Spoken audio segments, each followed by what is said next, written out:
वह एक उमस भरी दोपहर थी। नरेंद्र बैठक में कूलर चलाकर लेटा हुआ था। इस समय गलियों में लोगों का आना जाना काफ़ी कम हो जाता था और कभी कभार तो गलियां सुनसान भी हो जाती थीं। उस दिन भी गलियां सुनसान थीं। तभी गली से एक फेरी वाली गुजरती हुए आवाज़ लगा रही थी, फांकी ले लो फांकी। जैसे ही आवाज़ नरेंद्र की बैठक के नज़दीक आई तो वह उसे आवाज़ कुछ जानी पहचानी सी लगी। वह जल्दी से चारपाई से उठा और गली की तरफ लपका। तब से वह फेरी वाली थोड़ा आगे निकल गई थी। नरेंद्र ने पीछे से आवाज़ लगाई, लच्छो, ए लच्छो, सुन तो। उस फेरी वाली ने मुड़कर देखा तो नरेंद्र ने इशारे से उसे अपने पास बुलाया। वह फेरी वाली फांकी और मुल्तानी मिट्टी बेचने के लिए उसके पास आई और बोली, जी बाबूजी, फांकी लोगे या मुल्तानी मिट्टी? नरेंद्र ने उसे देखा तो देखता ही रह गया। दोबारा जब उस लड़की ने पूछा, क्या लोगे बाबूजी? तब उसकी तंद्रा टूटी। नरेंद्र ने पूछा, तुम लच्छो को जानती हो? वह भी यही काम करती है। उस लड़की ने मुस्कुराकर कहा, लच्छो मेरी माँ है। नरेंद्र ने कहा, वह कहाँ रहती है? उस लड़की ने कहा, वह यहीं मेरे साथ रहती है। आपके गांव के स्कूल के पास ही हमारा डेरा है, हम वहीं रहते हैं। आज माँ पास वाले गांव में फेरी लगाने गई है। नरेंद्र ने उस लड़की को बैठक में बिठाया, ठंडा पानी पिलाया और उससे कहा कि कल वह अपनी माँ को साथ लेकर आए, तब उनका सामान भी खरीदेंगे और बातचीत भी करेंगे। अगले दिन वे माँ बेटी फेरी लगाते हुए नरेंद्र के घर पहुंची। उसने दोनों को बैठक में बिठाया, चाय पानी पिलाया। इसके बाद नरेंद्र ने लच्छो से पूछा, क्या हाल चाल है तुम्हारा? लच्छो ने कहा, तुम देख ही रहे हो, जैसी हूँ बस ऐसी ही हूँ, तुम सुनाओ। नरेंद्र ने कहा, मैं बिल्कुल ठीक हूँ, अभी 2 साल पहले रिटायर हुआ हूँ। 2 बेटे हैं, दोनों सर्विस करते हैं। बेटी दामाद भी सर्विस में हैं। पत्नी छोटे बेटे के पास चंडीगढ़ गई है। मैं यहाँ इस घर की देखभाल के लिए हूँ। तुम अपने परिवार के बारे में बताओ, नरेंद्र ने कहा। लच्छो बोली, तुमसे बाबा की ना नुकुर के बाद हमारी जात में एक लड़का देखकर बाबा ने मेरी शादी करा दी थी। पति तो क्या था, नशे ने उसको ख़त्म कर रखा था। यह मेरी इकलौती बेटी है सन्नो। इसके जन्म के 2 साल बाद ही इसके पिता की मौत हो गई थी। तब से लेकर आज तक अपनी किस्मत को मैं इस फांकी की टोकरी के साथ ढो रही हूँ। उन दोनों के जाने के बाद नरेंद्र यादों में खो गया। बात उन दिनों की थी जब वह ग्राम सचिव था। उसकी पोस्टिंग राजस्थान हरियाणा के एक बॉर्डर के गांव में थी। वह वही गांव में एक कमरा किराए पर लेकर रहता था। कमरा गली के ऊपर था। उसके आगे 4-5 फुट चौड़ा व 8-10 फुट लंबा एक चबूतरा बना हुआ था। उस चबूतरे पर गली के लोग ताश खेलते रहते थे। दोपहर में फेरी वाले यहाँ बैठकर आराम करते थे, यानी चबूतरे पर रात तक चहल पहल बनी रहती थी। राजस्थान से फांकी, मुल्तानी मिट्टी, जीरा, लहसुन व दूसरी चीज़ें बेचने वाले यहाँ बहुत आते थे।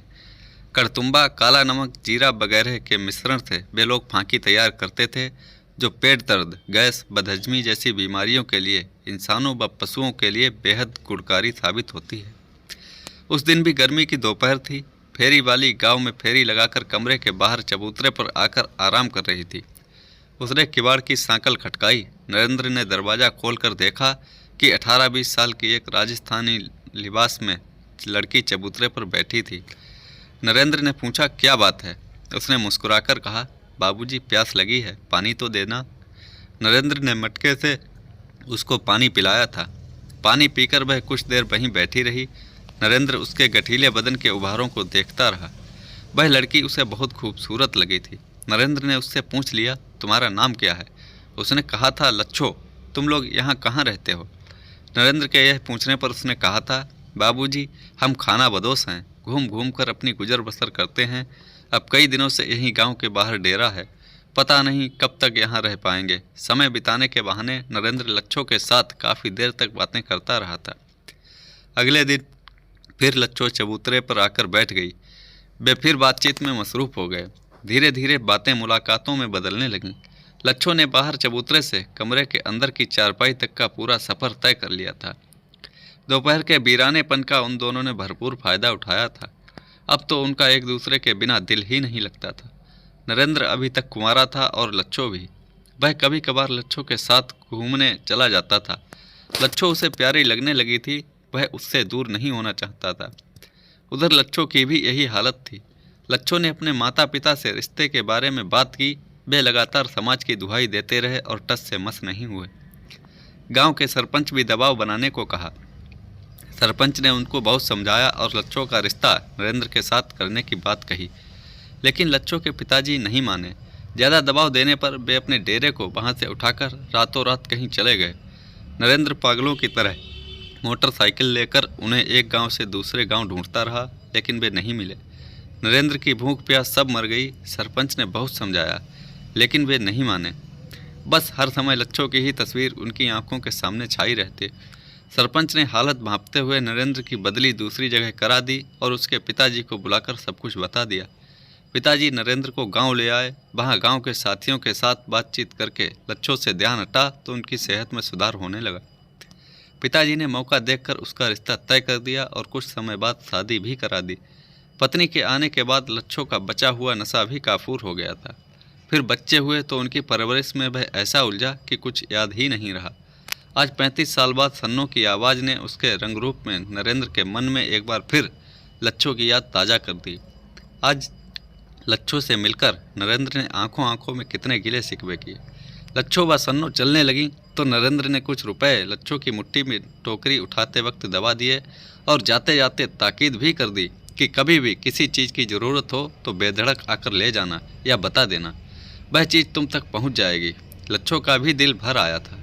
आवाज़ नहीं निकल पा रही थी। उसने उसी प्यार भरी नज़र से देखा जैसे वह पहले देखा करती थी।